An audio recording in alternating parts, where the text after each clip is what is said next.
बिस्मिल्लाह वस्सलातु वस्सलामु अला रसूलिल्लाह व अला आलिहि व सहबिहि मन वालाह अम्मा बाद। मोहतरम नाज़रीन किराम, अस्सलामु अलैकुम व रहमतुल्लाहि व बरकातुहू।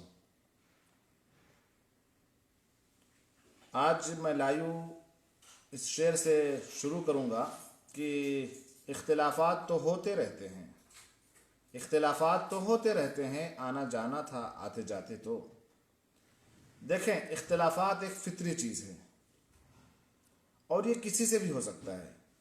ये मियाँ बीवी के बीच में भी इख्तिलाफ़ात होते हैं, बाप बेटे के बीच में भी इख्तिलाफ़ात होते हैं, भाई भाई के बीच में भी इख्तिलाफ़ात होते हैं। एक मसलक के उलमा दूसरे मसलक के उलमा से भी इख्तिलाफ़ात कर बैठते हैं। तो एक फितरी चीज़ है, इख्तिलाफ़ात होंगे। लेकिन क्या ये मुमकिन नहीं है कि हम इख्तिलाफ़ात करने के बावजूद भी एक बेहतरीन दोस्त हों? ये मुमकिन है और यही हमें अपनाना भी चाहिए कि अगर हम एक मजलिस में बैठे हुए हैं, एक क्लासरूम में बैठे हुए हैं, हमारी और हमारे क्लासमेट की आर्गुमेंट हो गई किसी मसले को लेकर के, तो ज़रूरी नहीं कि हम एक दूसरे के दुश्मन हो जाएं। हम जहाँ जाएं उसके ऐब बयान करें, उसकी ग़ीबत करने लगें और उसकी तमाम कमियों को लोगों के सामने उजागर करने लगें। ये गलत बात है। बल्कि होना तो ये चाहिए कि इख्तिलाफ के बाद हम उसकी बात ही ना छेड़ें और जब भी छेड़ें ज़िक्र खैर करें। अगर ये हम कर ले गए तो आप यकीन मानिए कि आपके इख्तिलाफात मिनटों में ख़त्म हो जाएंगे। यानी अगर कोई दूसरा शख्स सुनेगा और आकर के उससे कहेगा, अगर वो खफा है आपसे, तो कहेगा कि अरे यार मेरी तो उनसे मुलाकात हो रही थी, वो तो आपकी तारीफ़ कर रहे थे। तो अगर ऐसा कर ले जाएं तो ये बहुत ही अजीम काम है और ये मुमकिन है। ये इसलिए भी मुमकिन है कि अल्लाह तबारक व तआला ने कुरान मजीद के अंदर इरशाद फरमाया है कि देखो, जब भी इख्तिलाफात हो जाए, चाहे वो आपके मसाइल हों या दीनी मसाइल हों, कोई मसाइल हों तो उनका हल निकाला जा सकता है। अगर दीनी मसाइल हैं तो आप उनको रुजू करें कुरान और हदीस की तरफ।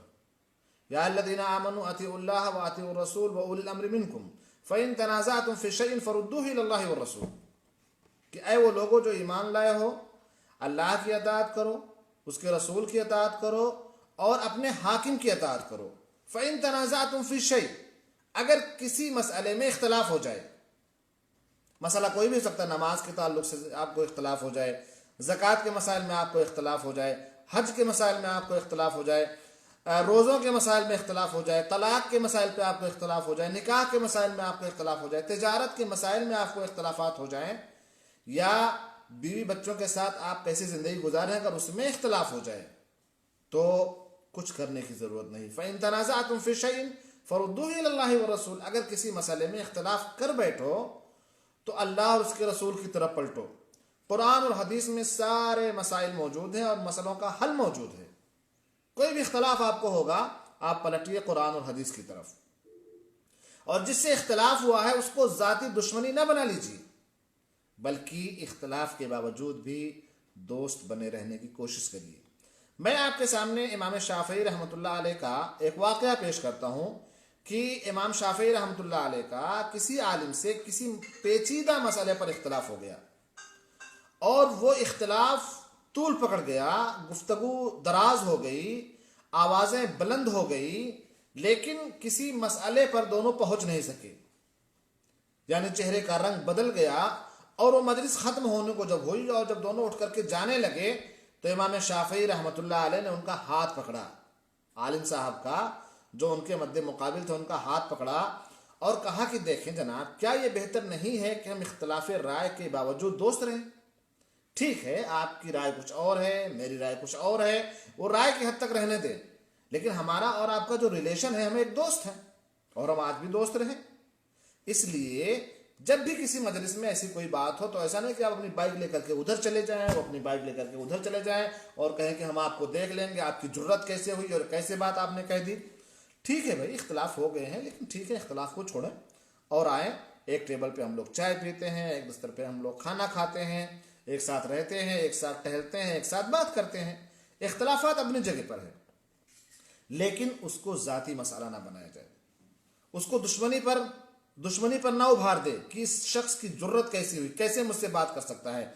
इसलिए देखें, कहीं भी मीडिया पे, सोशल मीडिया पे, या यूं ही ख़त व किताबत में अगर हमारे इख्तलाफात हैं, या आमने सामने हम बैठ करके किसी बात पर इख्तलाफ करते हैं, उसका बेहतरीन हल है कि आप कुरान और हदीस की तरफ पलटें।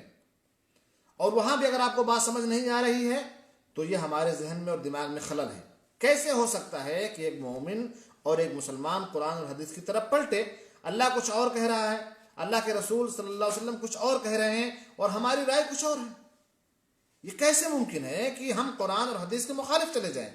अगर हम कुरान और हदीस के मुखालिफ चले जा रहे हैं तो हमें अपने ईमान की खैर मनानी चाहिए, अपना मुहासबा करना चाहिए कि क्या आपके पीछे शैतान तो मुसल्लत नहीं है जो आपको इस बात पर वर्गलाता है, आपको इस बात पर उकसाता है कि नहीं, इसकी बात नहीं मानूंगा क्योंकि मेरी बात इसकी बात के मुखालिफ है और मैं उसकी बात के मुखालिफ नहीं कर रहा हूँ।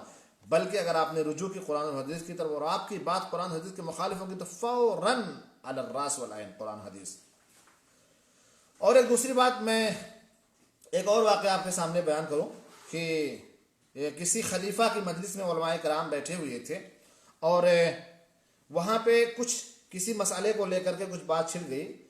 तो एक साहब ने कहा कि अल्लाह के रसूल सल्लल्लाहु अलैहि वसल्लम ने यह हदीस फरमाई है।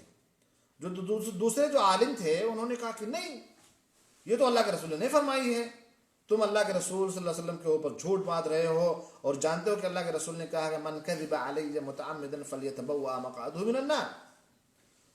तो उन्होंने कहा कि नहीं साहब, मैं इस बात को जानता हूं, लेकिन आप ये जो बात कह रहे हैं झूठ बोलने की, ये हदीस सही है, ऐसा मुमकिन है? क्योंकि अल्लाह तबारक व तआला ने इरशाद फरमाया वमा ऊतीतुम मिनल इल्मि इल्ला कलीला, कि इल्म आपको थोड़ा सा दिया गया तो जरूरी नहीं कि सारी हदीसें आपको मालूम हो सकता है कि वो हदीस सही हो और आपकी नज़रों से वो हदीस ना गुजरी हो। इसलिए बगैर तहकीक के अपने हाफिजे के ऊपर भरोसा करके ये कह देना कि नहीं ये हदीस मौजू, हाँ ये और बात है कि अगर आप जानते हैं कि ये हदीस मौजू है, आप बिल्कुल कंफर्म है 100%, तो आप कह सकते हैं। लेकिन यूं ही कि आपके हाफिजे से वो बात नहीं गुजरी है, या आपने उसको नहीं पढ़ा है, या आपने उसको नहीं सुना है, और आप कहते हैं कि हदीस मौजू है, गलत है। तो ये बातें दोनों उलमा के बीच में चल रही थी। तो वहाँ पे उस मजलिस में एक वजीर भी बैठा हुआ था। तो उसने उन आलिम की तरफ जिन्होंने कहा कि जी ये हदीस मौजू है, हदीस ज़ईफ़ है और हदीस मौजू है और अब अल्लाह के रसूल सल्लल्लाहु अलैहि वसल्लम के ऊपर गलत है, अल्लाह के रसूल सल्लल्लाहु अलैहि वसल्लम की तरफ आप गलत निस्बत कर रहे हैं। तो उसने बड़े अदब व एहतराम से पूछा कि शेख आप ये बताइए कि क्या अल्लाह के रसूल सल्लल्लाहु अलैहि वसल्लम से जितनी हदीसें साबित हैं उन पर आपकी नज़र है? यानी जितनी हदीसें अल्लाह के रसूल सल्लल्लाहु अलैहि वसल्लम ने फरमाई हैं उन पर आपकी नज़र है, आपने सब पढ़ा है? तो आलिम साहब ने कहा कि नहीं, मैंने तो नहीं पढ़ी है। तो वजीर ने कहा कि फिर नबी करीम सल्लल्लाहु अलैहि वसल्लम की जितनी जो आधी हदीसें हैं वो आपके हाफिजे में महफूज हैं, चले पूरी ना सही आधी सही, तो क्या वो आधी आपके ज़ाकरे में महफूज हैं, मतलब आपकी मेमोरी में सारी हदीसें आधी हैं? तो उन आलिम ने कहा कि गालिबन यानी तकरीबन इतना तो है। उस पर उस वजीर ने कहा कि जनाब तो आप ये समझ लीजिए कि ये हदीस जो आलिम साहब ने पढ़ी है ये उसके उस आधे हिस्से में है जो आप नहीं जानते हैं, जिस तक आपके जो आपने पढ़ा नहीं है, सुना नहीं है, और इसी पर बहस क्या हो गई, ख़त्म हो गई। तो हमें जब भी इख्तलाफ करें, इख्तलाफ करने का हक आपको है, लेकिन इख्तलाफ के साथ वो इख्तलाफ दुश्मनी में बदल जाए ये गलत है, और दुश्मनी इस कदर हो जाए कि एक दूसरे को देखना ना पसंद करें ये और गलत है, और दुश्मनी इस कदर हो जाए कि आप उसके चेहरे को ना देखना चाहें, उसकी बात ना सुनना चाहें, ना उसको फेस करना चाहें, ना उसके सलाम का जवाब दें, ये नहायत गलत है। इसलिए कि अल्लाह के रसूल सल्लल्लाहु अलैहि वसल्लम ने इरशाद फरमाया है ला यहिल्लु लिमुस्लिमिन अन यहजुरा अखाहु फौका सलास, किसी मुसलमान के लिए हलाल नहीं है कि अपने भाई को 3 दिन तक छोड़ दे। 3 दिन तक अलाउड है कि भाई ठीक है, ज़्यादा खफा हैं, नाराज़ हैं, तो 3 दिन का मुझसे कतई कलामी कर सकते हैं, लेकिन 3 दिन के ज़्यादा हराम है किसी भाई को छोड़ना। ला यहिल्लु लिमुस्लिमिन अन यहजुरा अखाहु फौका सलास।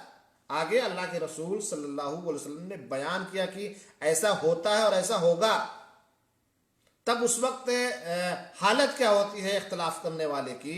फरमाया अल्तकियानी, कहीं जा रहे हैं, मार्केट में हैं, शादी में हैं, प्रोग्राम में गए हैं, यूनिवर्सिटी में मुलाकात हो गई, यल्तकियानी फयुरिदु हादा व युरिदु हादा, मुलाकातें आपस में होती है, एक ही रास्ता हो गया। अब एक ने चेहरा इधर कर लिया, एक ने चेहरा इधर कर लिया, यूं गुजर गए, यूं ऐसे गुजर गए कि जैसे गुजरने वाला पहचानता ही नहीं एक दूसरे को। यल्तक़ियान फ़युरिदु हाज़ा व युरिदु हाज़ा व खैरुहुमा अल्लज़ी यब्दअु बिस्सलाम। फरमाया दोनों इस रास्ते पर चल रहे हैं, नहीं मिलना चाहते हैं, लेकिन उसमें से बेहतर कौन है? उसमें से बेहतर वो है जो सलाम से पेशकश करता है, अस्सलामु अलैकुम वरहमतुल्लाहि वबरकातुहू। भाई माफ़ करें यार, जो हो गया हो गया, होता रहता है, इख्तिलाफात होते रहेंगे, लेकिन हमारा आपका मिलना जुलना, हमारी आपकी दावतें, हमारे आपके ताल्लुकात बरकरार रहेंगे। अल्लाह ताला से दुआ है कि अल्लाह तबारक व तआला हमें और आपको सही समझ की तौफीक दे और हम तमाम लोगों को कुरान हदीस पर अमल करने वाला बनाए। व सल्लल्लाहु अला नबीना मुहम्मद व अला आलिहि व सहबिहि वसल्लम। वस्सलामु अलैकुम व रहमतुल्लाहि व बरकातुहू।